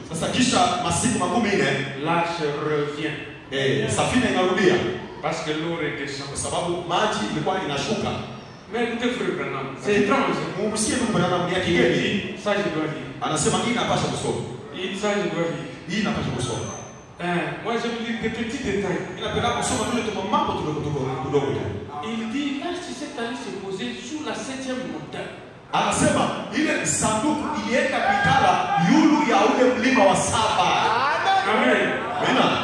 Est-ce que la Bible dit ça? Est-ce que la Bible dit ça? Il dit sur la 7e montagne. Et c'était le 3e époux. Je dois lire. Est-ce que je peux lire? Il dit 279. Mais son 3e époux pour les hommes en prison. Le 3e époux de Noé. Fut quand il prêcha aux perdus. Qui ne pouvaient pas être sauvés. Ils étaient là. Il prêcha aux âmes en enfer. Ça c'est Jésus. Qui n'avait pas accepté la miséricorde. Mais qui était séparé pour toujours de la présence de Dieu. Et pourtant, il dut reconnaître cela. C'est qu'il était Dieu. Parce que Dieu l'a envoyé. 282. Maintenant, il y a une pression. Dans son premier poule, il guérit les malades. Est-ce vrai? L'assemblée dit Amen là-bas. Dans ce second poule, il prophétisa. Dans son 3e poule, il prêcha à ceux qui sont perdus pour toujours. Écoutez maintenant. 3 montagnes. Les perdus pour toujours. Le ministère de Noé et tous les ministères ont opéré de la même manière. Noé prêcha. C'est tout à fait vrai. Il entra dans l'arche. Lorsqu'il entra dans l'arche, il y eut 7 jours, rien n'arriva. Par son témoignage, il prêchait aux condamnés. Amen. Il est dans l'arche. Son témoignage est en train de prêcher pendant les 7 jours. Noé eut 3 poules. Et son 3e époux fut pour les perdus. Après que la porte y était fermée. Est-ce que vous dites Amen? C'est-à-dire l'arche est là. Les élus sont entrés. Scellés à l'intérieur. Mais l'arche était toujours là. Les Colossiens l'a envoyé. Amen. Peut-être d'autres disaient, c'est là, il fait chaud. Qu'est-ce que tu fais dedans? Je crois que tu es malade. Noé était assis. Parce que ce n'était pas lui. Il arrive à un moment, Dieu a pris le contrôle. Il faut que Noé diminue pour que lui croisse. C'est lui qui doit fermer la porte. Dites Amen. Et quand Dieu ferme la porte, il laisse l'arche là. Premier jour, les moqueurs se moquent. Deuxième jour, ils se moquent.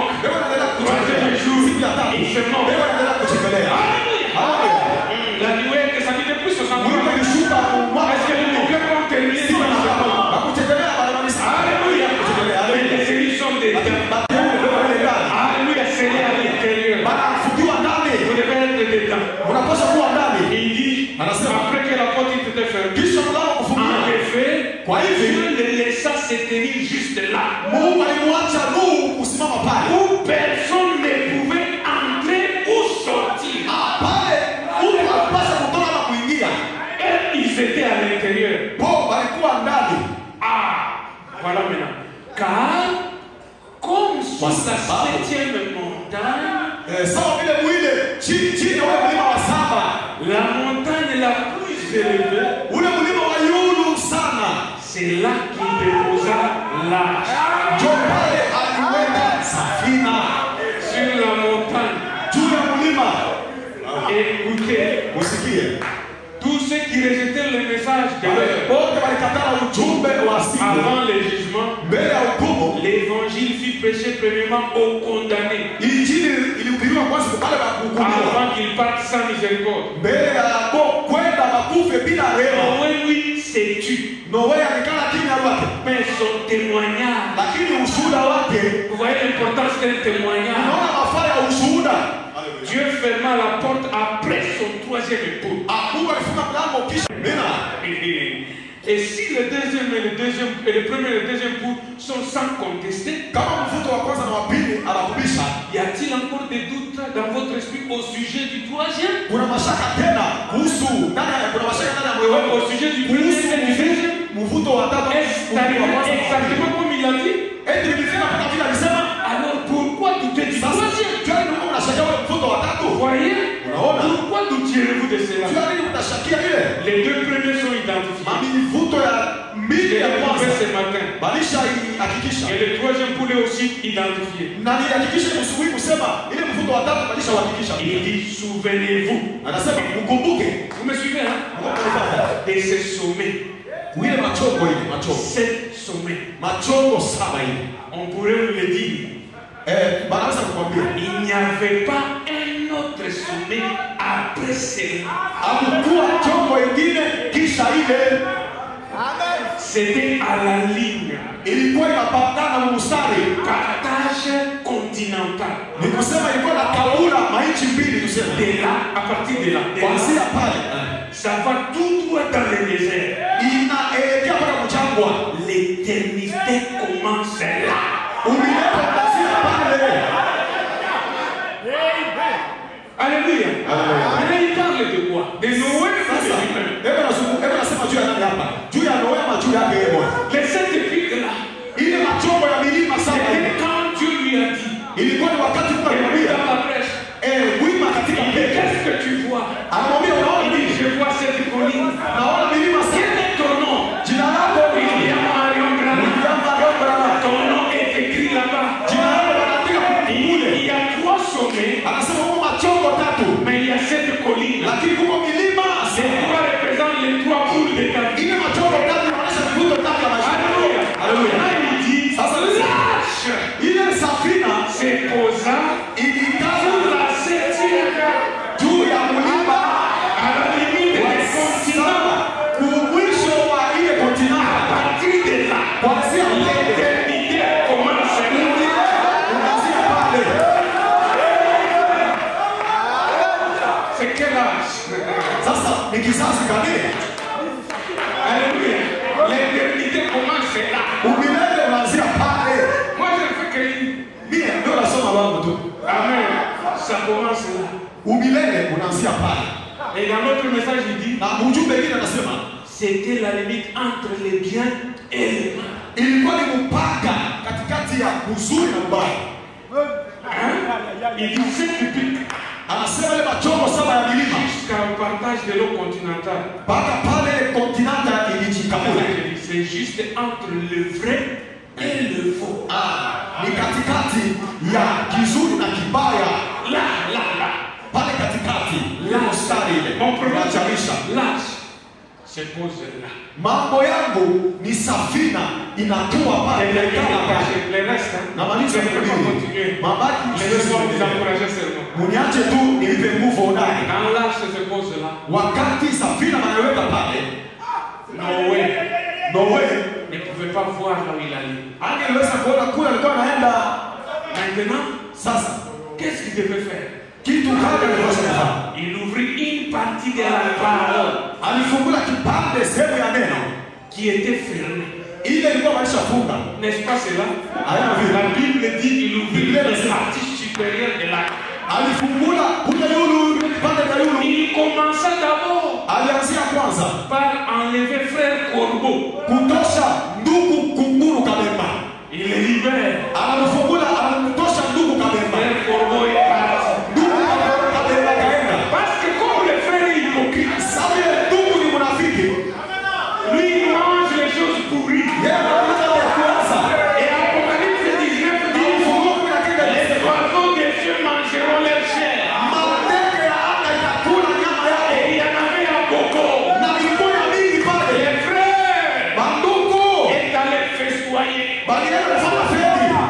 Les frères Corbeau.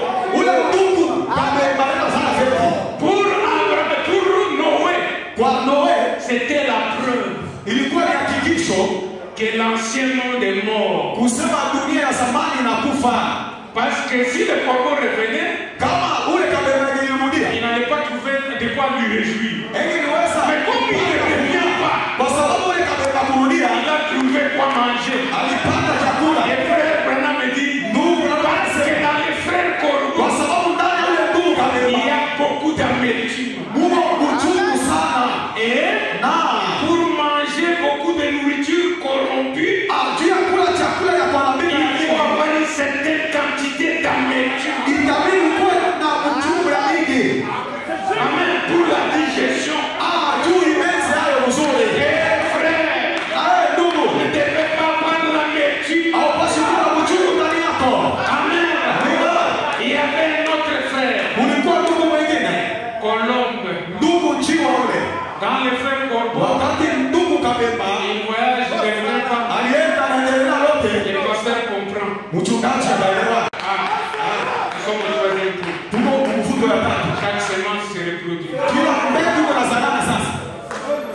Maintenant, Noé, lisez la Bible. Il libéra la colombe de lui-même.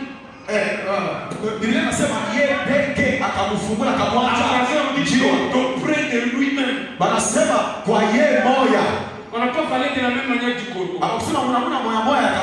Donc il libéra la colombe. La colombe part. Elle part. Comme la colombe ne mange pas les sables, elle participe à ce qui est corrompu. Il est allé tourner. Ah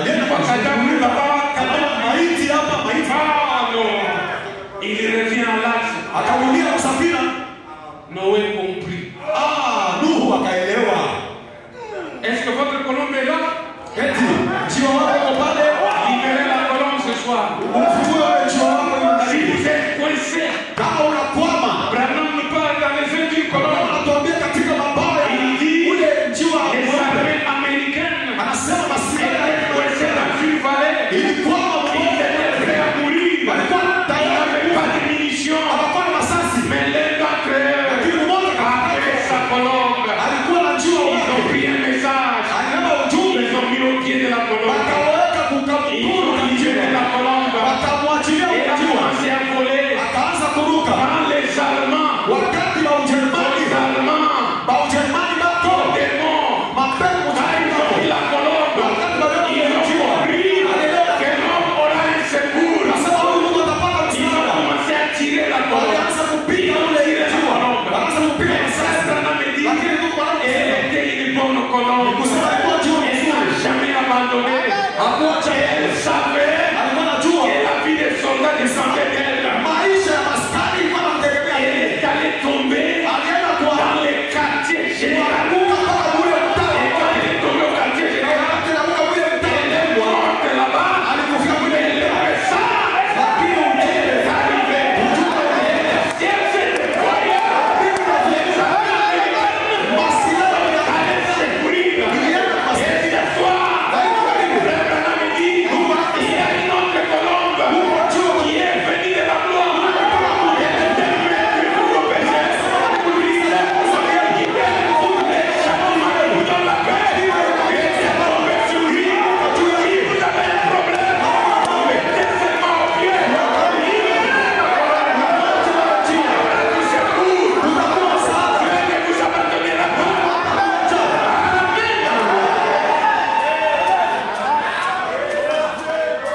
Le quartier général du ciel. ile ule mtambo mkubwa wa kubingwa. Il écoute toujours la colombe.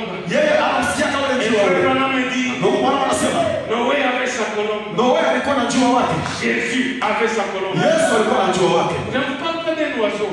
Mimi si nizungumzie ya njiwa. La colombe. Ule njiwa ni ule nguzo ya moto. Quand Jean baptisait Jésus, on a dit quoi? Wakati Yohana J'ai vu l'Esprit de Dieu alisema niliona roho wa Mungu venir. anashuka sawa vile njiwa. Frère Branham dit, c'était la colombe et ce feu. Ilikuwa ni nguzo ya moto. Alléluia. Je ne vous parle pas d'un oiseau. Jinsi na pia Je parle de colombe. ndio nazungumza juu ya ndege wake eko pale. Quand Noé a envoyé ça Wakati Noe alituma njiwa par wake, la colombe du pasteur, njiwa wa mchungaji njiwa elle wake est partie. alienda Elle vous enseignera akakufundisha des choses vitu que vous ne voyez pas. vile hauelewi. Alléluia. Haleluya.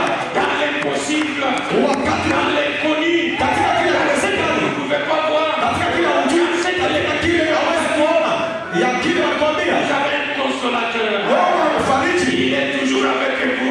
pamoja nawe, Amen. Il vous conduira dans la vérité. atakuongoza katika kweli. Quand il est revenu, Wakati ule njiwa Noé lilimwenda n'a pas dit Noe kusema pourquoi tu es revenu sans juu ya raison. nini unarudia bila sababu. Beaucoup d'entre nous se disputent avec Dieu. Babili kwa wanabishana na Mungu hapa, Tu pries. unaomba, Quand la réponse ne vient pas, wakati jibu haifiki, oh l'église là, ile kanisa ile je vois comment sorcière. naona kama naniloka. Alors tu t'en sorcière. Hapana, unajiloka wewe Noe. Noé, quand sa colombe revient, Noe wakati njiwa yake la Bible dit njiwa wake alirudia, il l'a recueilli. Biblia inasema alimpokelea, Il a compris alielewa que ce n'était pas la saison. kusema wakati ilikuwa bado, Peut-être ce n'est pas votre saison. labda hayakuwa majira yako, wakati wako, Ce n'est pas le moment. labda hayakuwa wakati Vous wako. ne devez pas changer. Wewe upasi Il n'a pas kubadilika. dit, Hakusema comme la colombe n'a pas bien fait, sababu ile njiwa kufanya je mzuri, vais aller chez les marabouts. nitaenda ule mfumo ama mchawi. Quand tous les frères qui vont chez les marabouts. Haya leo kwa bandugu wanaenda kuona mafumo, Il y en a des frères dans les messages. huko bandugu mjumbe, Ils vont chez marabout. wewe unaenda kuona mafumo, Oh non. wakubakuza. Nous avons la colombe de sang. Hapana, nguzo ya moto, maneno La colombe est encore là. njiwa yako kama Faites confiance à la colombe. wewe tu ukuwa na zaidi na Faites sema confiance. njiwa yako pale. Nous, il a dit, Alifanya sasa 7 jours plus tard, Biblia inasema kisha siku saba il la libère encore. akamfungula tena. Cette fois-ci, elle est partie. Ile mara Elle alienda est partie akaenda et elle trouva l'olivier. akapata mzabibu. Frère Branham dit l'olivier représente Ndugu l'olivier. wanasema akapata ule mzeituni. La guérison. Mzeituni ilikuwa inaonyesha uponyaji. Le soleil de la justice Jua ya haki s'élèvera avec la guérison sur sa tête. itaonekana na uponyaji chini ya mabawa yake. Branham dit c'est l'immortalité. Anasema ni kutokukufa. Quand c'est arrivé, Wakati ilifika, Noé comprit Noe alielewa que l'eau kusema maji et jugement ya hukumu, est en train de passer. hukumu iko napita C'est maintenant le moment hapa sasa, ndio wakati d'en sortir. ya kutoka ndani ya safina. Il libère encore la colombe. Akamtosha tena ule njiwa, ilikuwa ni mara ya tatu. La troisième fois, il n'est pas revenu. Mara ya tatu ile njiwa kurudia. Noé a compris Noe akaelewa que le jugement était arrivé. kusema hukumu unamalizika. Dites Amen. Sema amen. Et on dit Noé ouvrit la porte. Akasema sasa Noe fungula safina, Et quand on ouvrit la na porte, wakati alifungula safina, l'ancien monde était passé. dunia ya zamani ilipita, Il entre dans le nouveau monde. akaingia na dunia ya sasa, Le monde de sa prédication. dunia ya mahubiri yake, Les choses qui doivent arriver. vitu vile vitakavyo vinafika, Le futur. makao ijayo. C'est pourquoi frère Branham me dit, Ndio kwa hiyo wanasema cette tâche, hiki sasa c'est une transformation. ni mageuzo. Quand vous êtes en Christ, Wakati ndani ya Kristo ça vous transforme de la terre inakugeuza na kutosha à la gloire. inakupeleka Vous êtes en train de monter, uko na paa jusqu'à ce que mpaka pale vous allez mettre vos pieds utaweka mikono dans yako les pays où il n'y a pas de monde, mwile nchi hamna où lufu, il n'y a pas de péché, hamna où zambi, il n'y a pas de bombe atomique, mwile nchi hamna où makovu, il n'y a rien. hamna kitu, Toutes les choses mule mambo yote seront sous vos pieds. itakuwa chini ya miguu. Vous possédez toutes les choses. Wewe utatawala mambo yote. Voilà pourquoi Jésus a dit Ndio kwa hiyo Yesu ce alisema qui arriva au temps de Noé kilifika wakati wa Nuhu arrivera pareillement